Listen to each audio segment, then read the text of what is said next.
Hi, welcome to HouseFlippingSpreadsheet.com, and welcome to the second part of our three-part case study on how to analyze a rehab deal. In the first section, you learned how to set up the property information sheet. In this section, you will be learning how to put together a detailed repair cost estimate using the repair cost estimator. To access the repair estimator, you'll navigate over to the Deal Analysis dashboard and click on Repair Estimator to open up the Repair Cost Estimator. The Repair Cost Estimator is pre-built with 24 common scopes of work that you'll see on a typical rehab project. Each of these scopes of work are pre-built with the database of common work items and unit prices, so you can have a starting point for building out your estimates. For this case study, we are going to be putting together a detailed repair estimate for a 3-bedroom, 3-bath property that needs exterior improvements, a kitchen renovation, bathroom renovations, and other interior cosmetic upgrades. The first scope of work in the repair estimator is general conditions, which is general construction items that are not typically tied to a particular scope of work and don't necessarily involve swinging a hammer or installing something permanently in your home. These items might include project management, building permits, architectural fees, dumpster rentals, and other kinds of miscellaneous construction expenses. For this project, I'm going to be plugging in 2 dumpster rentals, one for our demolition debris and another one to get us through the remainder of the project. I am also going to plug in a construction permit cost, which is going to be based upon my local building department's fee schedule. I would recommend you get online and do a search for your local building department to determine if you actually need a building permit, and then if you do, look up the fee schedule that they will charge for pulling a permit. We are also going to plug in 6 weeks of project management to pay for our in-house project manager to manage our project. We'll plug in 2 material deliveries for delivering material to the job site, and 16 hours of final cleaning to get the property ready for listing. Now that I'm done estimating our general conditions, I'm going to click to collapse the general conditions detailed information and move on to the next section. I'm also going to hide the summary information at the top so we can have more room to estimate our detailed information down below. The next section that we'll be estimating is our demolition costs. Demolition is generally the first scope of work that your contractor will take on to help deconstruct and demolish the existing finishes and conditions to prep the space for the new design and the new finishes that are going to be installed. Generally speaking, I will estimate my demolition costs by the man hours. So I will estimate how many man hours I think the demolition will take on the project, and then I'll multiply that by a labor rate. For this project, I'm estimating it will take 3 guys 2 days to complete the demolition. So I am going to multiply 3 men by 8 man hours per day to get 24 man hours per day. I'm then going to multiply that by 2 days to get my total man hours for the demolition work of 48 hours.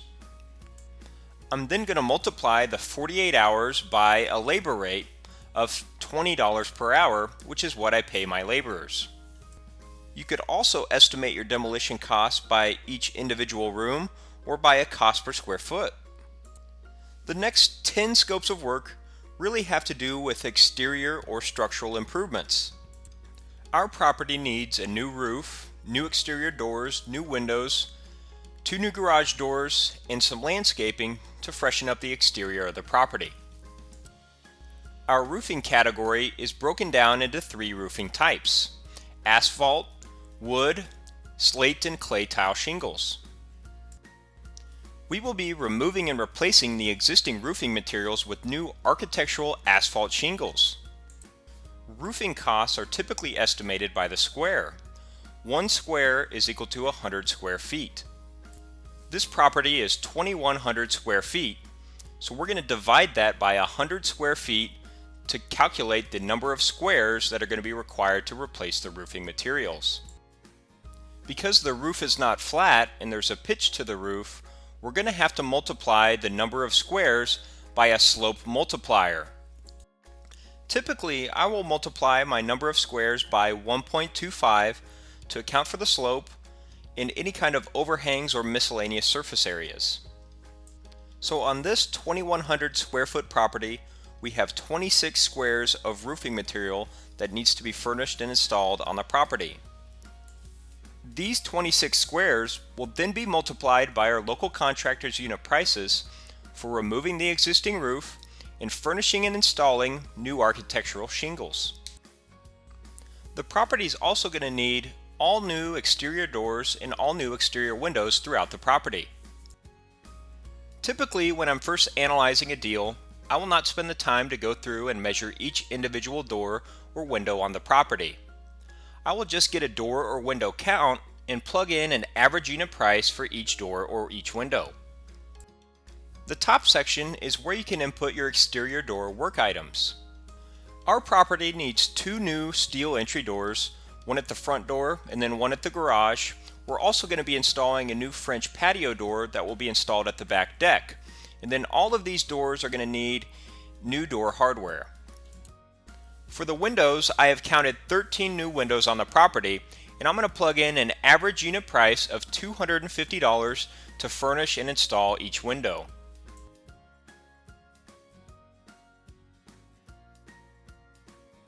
Our property also needs 2 new garage doors, which will also be getting new electric door operators.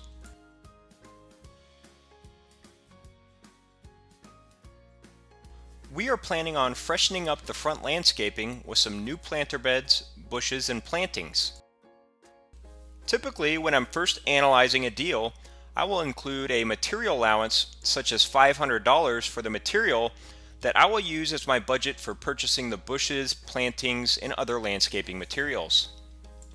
Once I actually get a property under contract, that's when I'll spend the time to actually plan and design my landscaping to meet my budgeted material allowance. If you do want to perform a detailed estimate of the landscaping, we have a detailed list of common landscape items and unit prices below. The last exterior scope of work is the Miscellaneous Exterior Improvements section. Our property is going to need a new mailbox, a new address number, and 8 new shutters on the front of the house. Now that we have completed estimating our exterior scopes of work, we'll move on to the interior.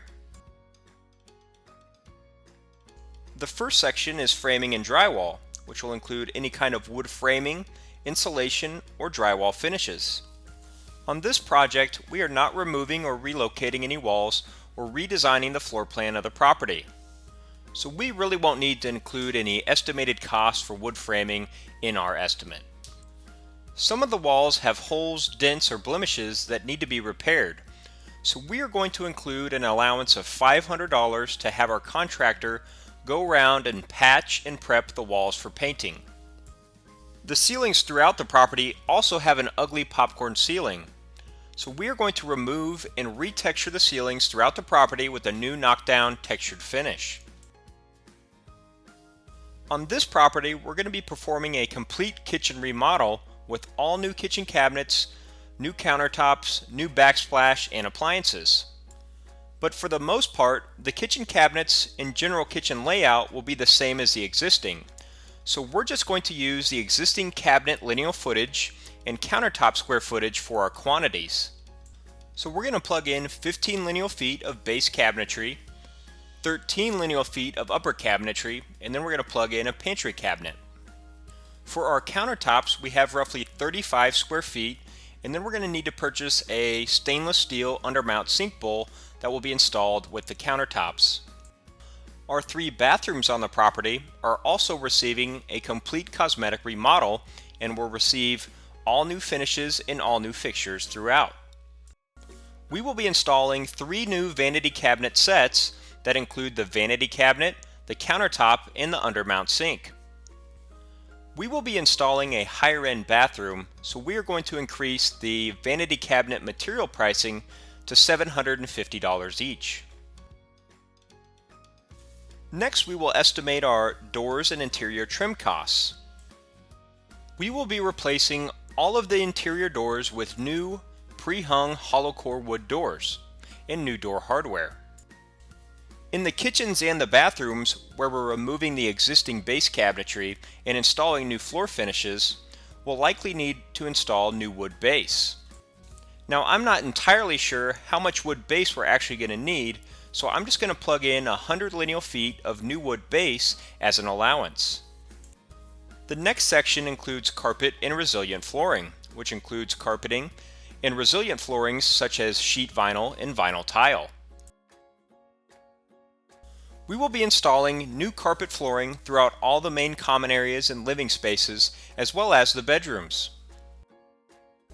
Carpet can be priced in square feet or square yards, so when you're quantifying the areas of your carpet, make sure that you're using the same units as you are your unit prices. Our carpet prices are priced per square foot, so we're going to input the amount of square feet of new carpet that we're going to install in the property. The next scope of work is hardwood flooring, which includes new hardwood flooring installation, laminate flooring, and hardwood floor refinishing. We will be installing new hardwood flooring in our kitchen, and we're going to be using an average grade material in unit prices. The next scope of work is tiling, which is broken down into 3 different project areas: your kitchen, bathrooms, and then miscellaneous tiling. In our kitchen, we're going to be installing a custom mosaic tile backsplash, which has a material price of about $15 a square foot. In the bathrooms, we're going to be installing all new finishes with new floor tile and new shower wall tile. We are also going to include an allowance for some decorative mosaic tile in our shower. We will also have some miscellaneous tile at the front entry door, and we'll be installing some decorative tiling at the fireplace. The painting section includes both exterior painting and interior painting. Typically for exterior painting, I will include a lump sum allowance, because based upon my experience with my painting crews, I know they can paint the exterior of a 2,000 square foot property for around $3,000 to $4,000. But if you want to perform a detailed estimate of your exterior painting, you can do so with our work items below. You'll just have to quantify the amount of siding you'll need to be painted on the project and multiply that by our unit prices. For interior painting, I will also include a lump sum allowance for the painting based upon my experience. Now, generally speaking, you can paint the interior of a property for about $2 to $250 a square foot of the floor space. Our property is 2,000 square feet, multiplied by $2 a square foot gives us a $4,000 allowance. For appliances, you can plug in an appliance package based upon economy, average, or premium grade pricing. Or you can perform a detailed estimate of each individual appliance you'll need in your kitchen. I'm going to plug in an average grade appliance package, which should cover stainless steel appliances for our kitchen. The next 3 estimate scopes of work will cover our MEP systems, which is our mechanical, electrical, and plumbing systems. Because we are not relocating walls or redesigning the floor plan or redesigning the kitchens or bathroom layouts, the MEP work will largely be limited to just finish work, such as installing new plumbing fixtures and new light fixtures. For plumbing, our kitchen and our restroom plumbing fixtures are really staying in the same location, so we will not have much plumbing rough-in work on the project. But we will be installing all new plumbing fixtures in our kitchen and in our bathrooms. In our kitchen, we'll be installing a new kitchen faucet fixture, a garbage disposal, we'll need to hook up the dishwasher, and we'll need to install a water supply line for the refrigerator. On this project, we have 3 bathrooms that we'll be renovating, and we'll be installing all new plumbing fixtures throughout. We will be installing 3 bathroom faucet fixtures, 2 fiberglass shower pans, 1 fiberglass tub, 3 shower head and tub kits, and 3 toilets. The next section is HVAC, which is our heating, ventilating, and air conditioning systems. On this property, our HVAC systems are in pretty good shape, but we're going to include some money in our budget for testing and servicing the furnace and air conditioning. We are also going to include a new programmable thermostat and new supplier grills and registers throughout the property. For electrical, the existing panel and circuitry is adequate for the current floor plan and room layout, so we will not be requiring a new panel or any new rough-in work on the project. Throughout the property, we will be replacing old fixtures with new lighting fixtures. We will be installing one new track light in the kitchen, one chandelier fixture over the stairs, 5 new ceiling dome lights for the hallways and closets, 4 new ceiling fans in the bedrooms and living room, 3 new bathroom vanity lights, and 2 new exterior light fixtures. Our final scope of work is the miscellaneous category, which can include any miscellaneous items that were not included in the scopes above. For our project, this is where we're going to plug in our bathroom accessories such as our towel bar and toilet paper holder, as well as our bathroom mirrors. Now that we have completed our repair cost estimate, we're going to open up the repair cost summary at the top of the repair cost estimator to review our overall cost and our overall estimate numbers. In the upper left-hand corner, you have your total repair cost estimate, and off to the left, you have your cost per square foot. I like to compare the total repair cost estimate and cost per square foot to my historical cost data and cost history of my past projects.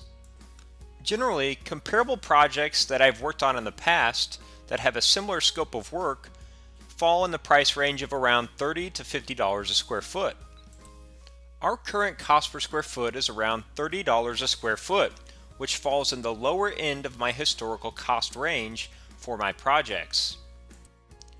Because I'm on the lower end of my cost history from a cost per square foot perspective, I'm going to do one last review of my labor, material, and subcontracted costs, and then I'm also going to review my scope of work breakdown to make sure that all the numbers make sense and that I haven't missed any critical scope of work items in my estimate. Now that we have reviewed our estimated costs and are comfortable with our repair cost estimate, we can move on to the next step of the deal analysis process, which will be using the Rehab Analyzer to crunch the final numbers of our deal to help determine the maximum purchase price we should offer for a property. If you have any questions about any of the processes that we discussed today about estimating your repair costs, feel free to shoot us an email or give us a call. We thank you guys for watching, and we'll see you on the next case study on how to analyze the maximum purchase price.